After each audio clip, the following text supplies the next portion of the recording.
नमस्कार, 99 न्यूज़ के national bulletin में आपका स्वागत है। मैं हूं आपके साथ शंकर कुमार।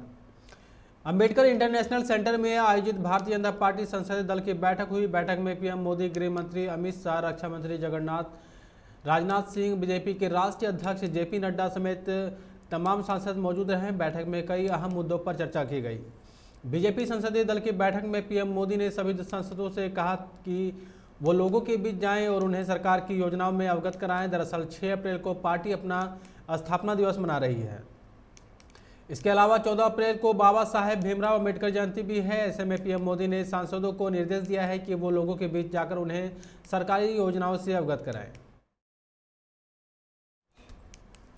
5 राज्यों में चुनाव परिणाम आने के बाद से लगातार पेट्रोल और डीजल के दाम बढ़ रहे हैं। मंगलवार सुबह भी दोनों के दाम बढ़ाए गए हैं। मंगलवार सुबह दामों में करीब 70 पैसे का उछाल देखा गया है। उधर महानगर में पावर पेट्रोल ने अपनी पावर आखिरकार दिखा दी है। मंगलवार को महानगर में पावर पेट्रोल की कीमत 103.50 रुपये प्रति लीटर पर जा पहुंची है। 22 मार्च से बढ़ती हुई तेल की रेट कीमतें रुकने का नाम नहीं ले रही है और मंगलवार को भी एक बार फिर से पेट्रोल और डीजल की नई कीमत के साथ बिक रहे हैं।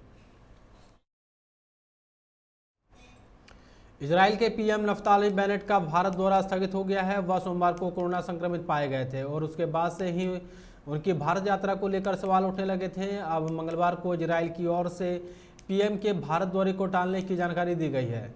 नफ्ताली बेनेट 2 अप्रैल को भारत के दौरे पर आने वाले थे। उन्होंने जानकारी दी थी कि अपने दोस्त पीएम नरेंद्र मोदी के न्योते पर वह भारत आएंगे।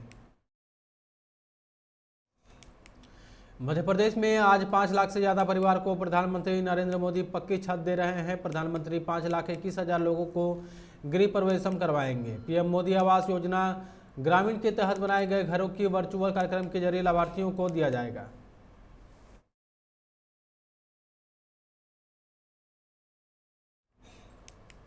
रूस और यूक्रेन के बीच जंग में 34वें दिन भी जारी है। रूसी सेना लगातार यूक्रेन के शहरों में मिसाइलें दाग रही है।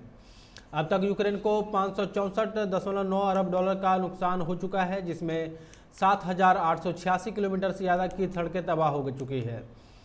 यूक्रेन की मंत्री पुलिया सेवरिडेंको ने फेसबुक पोस्ट में इस बारे में जानकारी दी है। युद्ध की वजह से मारिपोल शहर में सबसे ज़्यादा तबाही हुई है।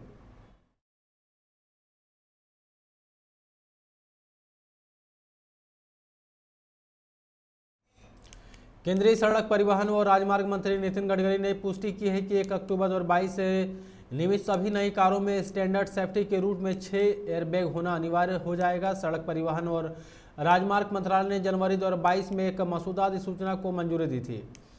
अधिसूचना के अनुसार 8 यात्रियों के बैठने की क्षमता वाली और 3.5 टन से कम वजन वाली सभी कारों में 6 एयरबैग अनिवार्य होंगे।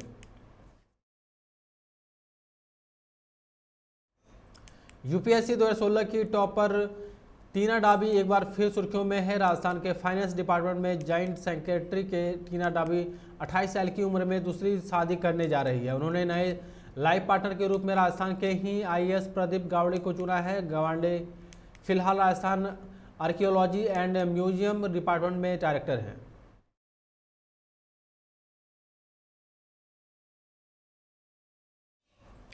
दिल्ली पुलिस की स्पेशल सेल ने एक अंतर्राष्ट्रीय ड्रग्स स्मगलिंग गैंग के 2 सदस्यों को गिरफ्तार कर करीब 10 किलोग्राम हीरोइन बरामद किया है। अंतर्राष्ट्रीय बाजार में इस हीरोइन की कीमत 40 करोड़ रुपए से अधिक बताई जा रही है। गिरफ्तार दोनों तस्करों से पूछताछ में पता चला है कि एक बड़े अंतर्राष्ट्रीय गैंग के सदस्य हैं और पिछले 5 साल से दिल्ली एनसीआर और यूपी के कुछ हिस्सों में नशीली दवाओं की तस्करी में लिप्त थे। पश्चिम बंगाल की मुख्यमंत्री ममता बनर्जी ने केंद्र सरकार पर केंद्रीय एजेंसियों का गलत इस्तेमाल करने का आरोप लगाया है। साथ ही उन्होंने गैर भाजपाई नेताओं से एकजुट होने का भी अपील की है।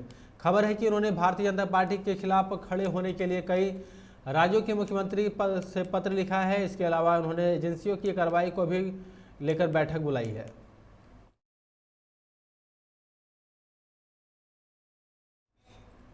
अलीगढ़ मुस्लिम यूनिवर्सिटी में 2 दिन पहले कुलपति के आवास की दीवार पर आपत्तिजनक स्लोगन लिखने के घटना ने कैंपस में हलचल पैदा कर दी है। आरोपियों तक पहुंचने के लिए कैंपस के सभी कैमरे खंगाले जा रहे हैं।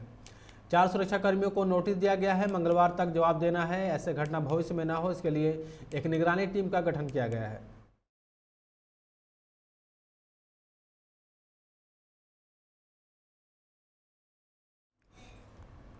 महाराष्ट्र के गृह मंत्रालय ने फैसला किया है कि लॉकडाउन नियमों के उल्लंघन को लेकर जो भी केस दर्ज किए गए थे वे वापस लिए जाएंगे।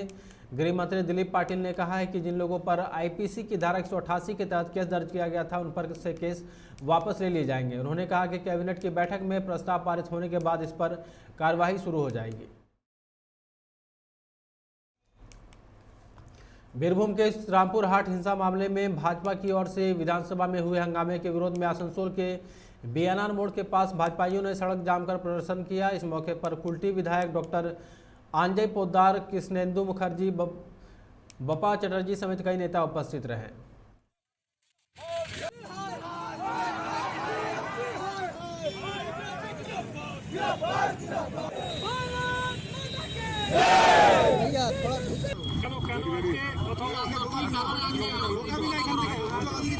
আপনারা জানেন আজকে বিধানসভাতে রামপুরহাটের যে গণহত্যা হয়েছে, নৃশংস গণহত্যা হয়েছে, তার প্রতিবাদে আজ যখন বিধানসভাতে আমাদের বিধায়করা যখন এই কথা তুলেছিলেন, সেই সময় আমাদের বিধায়কদের সেখানে তৃণমূল কংগ্রেসের যে বিধায়করা ছিল সেইখানে তাদের উপর আক্রমণ করে। আমাদের প্রায় 10 জনের উপর বিধায়ক এখন হসপিটালাইজড আছেন, অসুস্থ হয়ে রয়েছেন। আমাদের কুলটির বিধায়ক অজয় পোদ্দার, আমাদের লক্ষণ ঘড়ুই আছেন দুর্গাপুর পশ্চিমের বিধায়ক, তারা সবাই ইনজোর্ড। खबरों में फिलहाल इतना ही। आप देखते रहे 99 न्यूज़। नमस्कार।